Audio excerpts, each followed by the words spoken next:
The Andari Federation had long studied the cosmos, cataloging hundreds of species and civilizations. As a spacefaring empire spanning thousands of light years, they believed they were invincible. When their sensors picked up signals from the Sol system, they detected a planet teeming with life, Earth. To the Andari, humans appeared to be a young, technologically inferior species. Admiral Kira Rizal saw an opportunity for easy expansion and a new addition to their ever-growing empire. The Andari sent a diplomatic envoy to establish contact and negotiate Earth's peaceful surrender.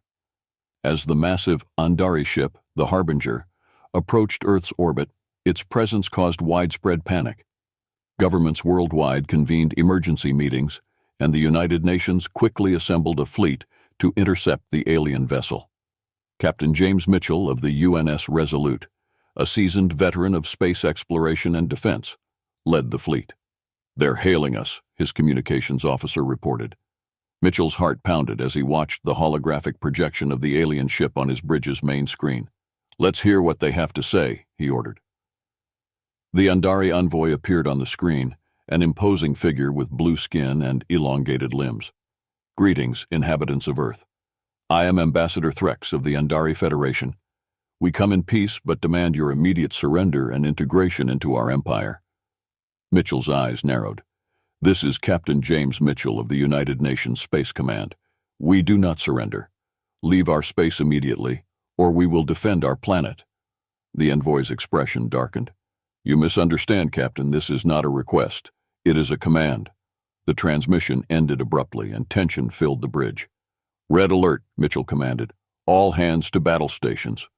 The first shots were fired, and the clash marked the beginning of a conflict that would shake the galaxy. The initial skirmish left both sides reeling. The Andari, confident in their technological superiority, were shocked by the ferocity of the human response. Their energy shields held, but the unexpected resistance gave them pause. Back on Earth, leaders scrambled to understand the nature of their new enemy and prepare for what seemed like an inevitable war. In a secure bunker beneath the Pentagon, the President of the United States addressed the Global Council via secure video link. "Ladies and gentlemen, we are at war with an alien species. Our initial engagement shows that they are technologically advanced, but we cannot let fear guide us. We must unite and defend our home." Humanity responded with unprecedented unity. Nations set aside their differences, pooling resources and technology to bolster their defenses. The global scientific community worked around the clock to analyze captured Andari technology, seeking weaknesses and developing countermeasures. In orbit, the Andari fleet regrouped. Admiral Kira Rizal convened her war council. "These humans are more resilient than anticipated," she admitted. "We must prepare for a larger engagement, dispatch reinforcements, and prepare for full-scale invasion." As the Andari prepared for war, humanity did the same. Factories were repurposed for war production, and spaceports became hubs of military activity. The unified human fleet, an amalgamation of cultures and ingenuity, began to take shape. Captain Mitchell and his crew trained tirelessly, preparing for the battles to come. The Andari believed they were dealing with a primitive species, but they would soon learn a brutal truth about humanity. When pushed to the brink, humans would fight with a tenacity and creativity that defied all expectations. The Andari reinforcements arrived in the Sol system, doubling the size of their fleet. Admiral Rizal issued a final ultimatum to Earth, but humanity's response was resolute. They would not bow to an invader. The stage was set for a larger confrontation. The battle lines were drawn at the edge of the solar system.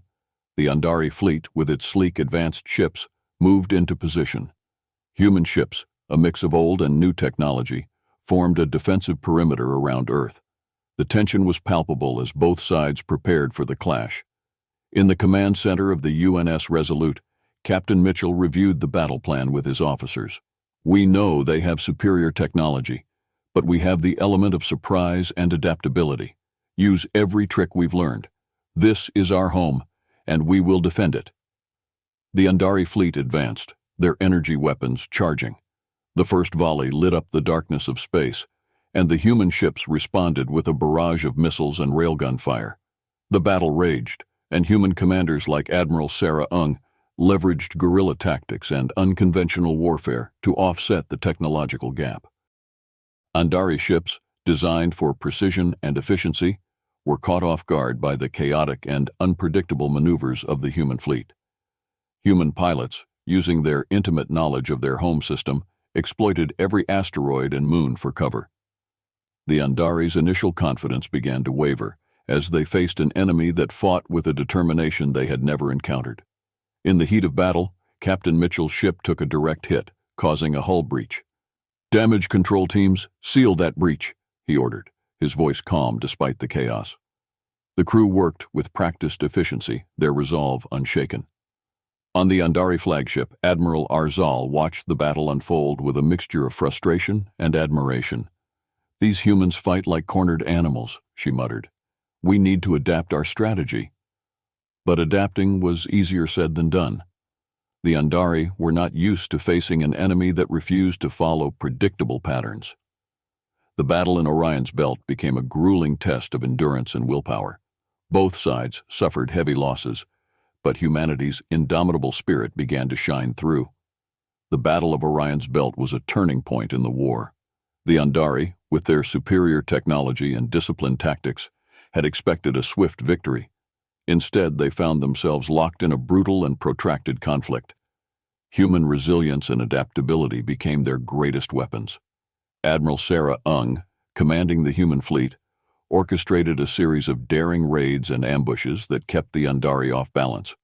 She knew that in a head-to-head confrontation, the Andari would likely prevail, so she relied on hit-and-run tactics, exploiting the natural hazards of Orion's belt to her advantage.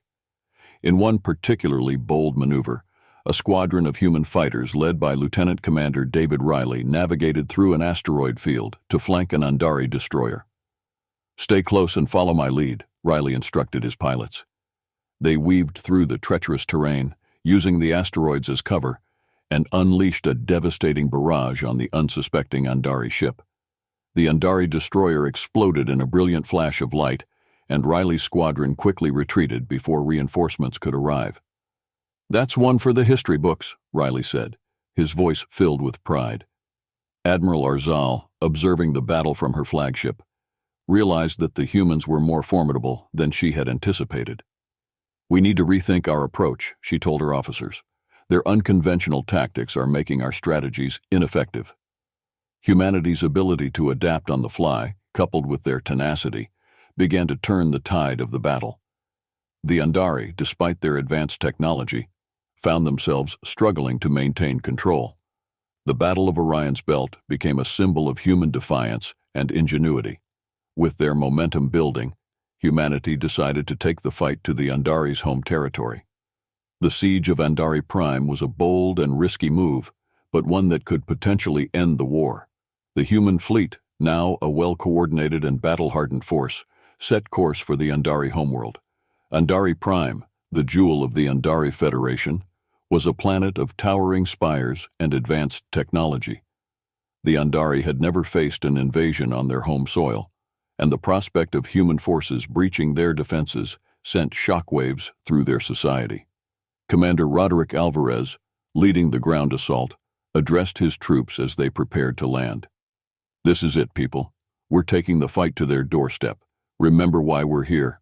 For Earth, for humanity. Let's show them what we're made of." The initial landings were met with fierce resistance. Andari soldiers, trained and equipped with the latest technology, defended their home with everything they had. The human forces, though outmatched in technology, fought with unparalleled determination. Urban warfare raged in the streets of Andari Prime's capital, with both sides suffering heavy casualties. The skies above the planet were filled with human warships, enforcing a blockade that prevented any Andari reinforcements from reaching the surface. The Andari Council, once confident in their superiority, now faced the grim reality of a prolonged siege. Food and medical supplies began to dwindle, and the morale of the Andari people plummeted. In the midst of the chaos, a resistance movement began to form. Andari civilians, inspired by humanity's resilience and their own desire for freedom, started to question their leaders. Underground movements worked to sabotage the Andari military efforts, providing crucial intelligence to the human forces. Commander Alvarez and his troops pushed forward, securing key positions throughout the city. The tide was turning, but the cost was high. The siege of Andari Prime was a brutal and bloody affair, testing the limits of both sides.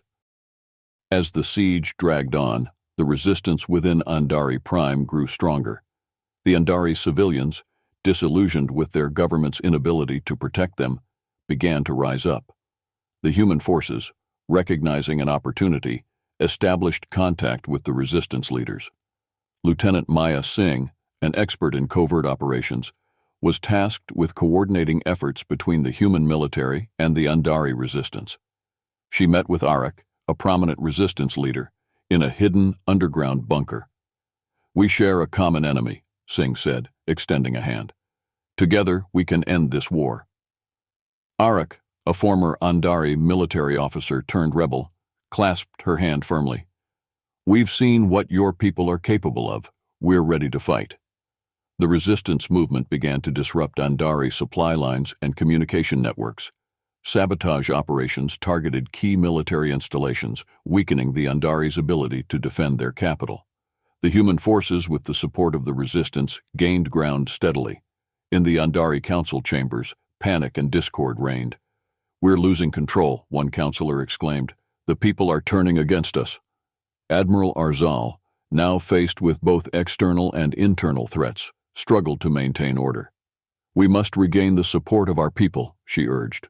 "Offer amnesty to the resistance and negotiate a truce with the humans."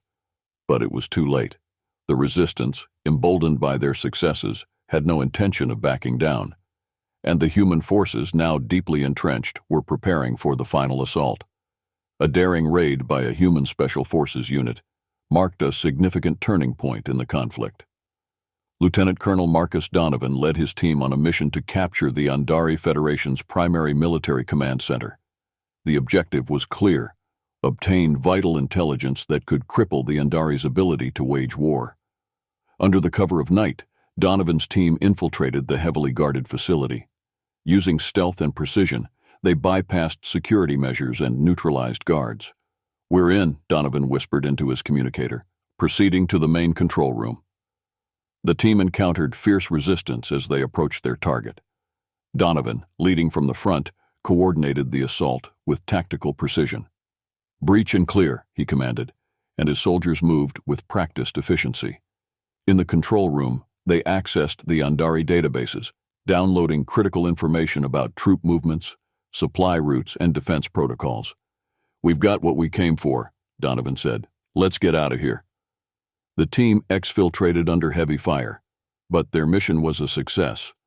The intelligence they obtained provided humanity with a significant advantage. The human leaders broadcast messages to the Andari people, urging them to rise against their oppressors. This psychological warfare caused a rift within the Andari ranks, further tipping the scales in humanity's favor. The Andari military, now struggling with internal dissent and the growing resistance movement, found it increasingly difficult to maintain their defenses. The captured intelligence allowed human commanders to plan coordinated strikes that crippled Andari supply lines and disrupted their command structure. The turning point had been reached. Humanity, once seen as the underdog, was now on the offensive. The Andari Federation, once a symbol of unchallenged power, was crumbling from within. The final assault on Andari Prime was a meticulously planned operation. Human forces, now bolstered by the Andari resistance, launched a coordinated attack on the capital city. General Marcus Hale, a decorated war hero, led the charge. "Today, we end this war," Hale declared to his troops. "For Earth, for our fallen, let's bring this nightmare to a close."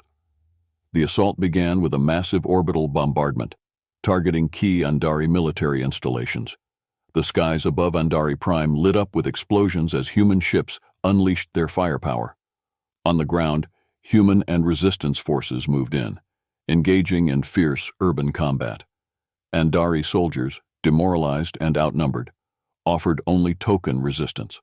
The capital city's once imposing spires were reduced to rubble as the human advance pressed forward. General Hale's forces stormed the Andari council chambers, capturing the remaining leaders. Admiral Arzal, realizing the futility of further resistance, surrendered. "We have underestimated you," she admitted. "Your tenacity and spirit are unmatched." The fall of Andari Prime marked the end of the war. Humanity had emerged victorious, but the cost had been high. The city lay in ruins, and both sides had suffered immense losses. The once mighty Andari Federation was now a shadow of its former self, its leadership in disarray and its people facing an uncertain future. The end of the war left a power vacuum in the Andari sectors. Humanity, though victorious, faced the challenge of rebuilding and integrating the conquered worlds. Human diplomats like Ambassador Naomi Clark worked tirelessly to establish new governments and foster peaceful relations. Clark stood before a gathering of Andari leaders and civilians. "We are not here to conquer, but to help rebuild," she said. "Together, we can create a future of peace and cooperation." Reconstruction efforts began in earnest. Human engineers and Andari workers collaborated to rebuild the shattered infrastructure. Medical teams treated the wounded, and food supplies were distributed to those in need. The once divided Andari society began to heal, united by a common goal of recovery. Humanity's victory was not just a military triumph, but a demonstration of their capacity for compassion and cooperation. The Andari people, initially resentful of their defeat, gradually came to see the humans as allies rather than conquerors. Joint projects in science, technology, and culture flourished, paving the way for a new era of interstellar collaboration. In the halls of the new Andari government, former resistance leader Arak, now a prominent political figure, addressed the assembly. "We have learned that true strength lies not in domination, but in unity. Together with our human allies, we will build a brighter future for all." Years later, the leaders of humanity and the Andari gathered to reflect on the conflict that had changed their civilizations forever. The brutal truth about going to war with humans was laid bare. Humanity's greatest strength was not their technology or numbers, but their indomitable will to survive and adapt. In a grand hall on Earth, a commemorative ceremony was held. Representatives from both species spoke of the lessons learned and the bonds forged through adversity. General Marcus Hale, now retired, recounted the battles and sacrifices made. "We fought not just for victory, but for a future where such a war would never be necessary again." Admiral Arzal, now a respected diplomat, shared her perspective. "We underestimated humanity, and it was a costly mistake. But from that conflict we have gained allies and friends. Together we have become stronger." The story of the human Andari War became a legend, a testament to the resilience and tenacity of humanity. The galaxy watched as former enemies became allies, working together to explore the stars and ensure such a devastating war would never happen again. The ceremony concluded with a message of hope. "Let this be a reminder to all," Ambassador Clark said, "that even in the darkest times, the spirit of cooperation and understanding can prevail. The war showed us the worst of what we can do, but it also revealed the best of what we can become." The lesson was clear to all who heard it. Never underestimate the spirit of humans, for they would fight against all odds and emerge stronger than before.